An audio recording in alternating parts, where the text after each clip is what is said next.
the economic reform from 1893 to 1914. So in the 1890s in Russia, the Great Spurt happened.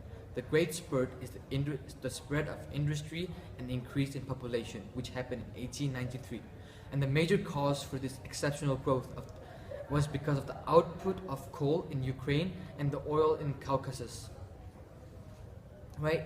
And the Tsars, they saw this, and the motives for the Tsars government were the military complex. So they wanted they wanted the industry to produce more and better guns. They wanted equipment. They wanted like ships, like battleships. And by the time Sergei Witte believed he was the minister of finance, and he believed that the Russia should like be like it should be westernized. You know, the economy should be as good as the Western countries. And he believed that the modernization could be achieved by state capitalism. And state capitalism, it is the direction and control of the economy by the government, right? And Witte, he was like always like impressed. He was always interested in the result of industrial revolution in the Western countries. So here's the main part: the importance of railways. You know, Witte, he invested a lot of money into railways, which speeded the production and transport. And it wouldn't really be an exaggeration if we could call it a transport revolution. And here you have like you can see how much the railways have increased.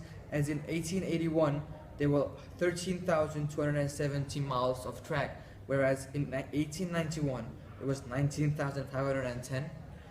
1900 there was 33,270, whereas in 1913, at the end of the Great Spurt, there was 43,850 miles of track, which is almost an increase of 30,000 miles of track, which is a huge distance and a huge improvement.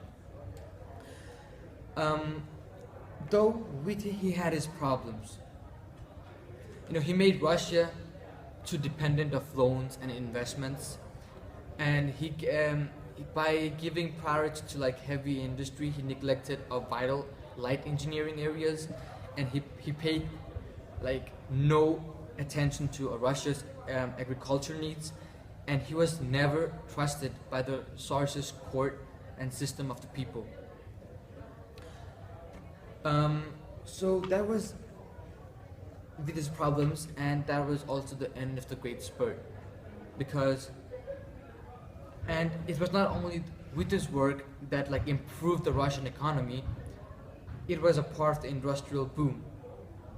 And when the boom had ended, a serious international trade recession had set in, which means a trade recession is a serious fall in the demands for goods, which leads to production being cut back and workers being laid off.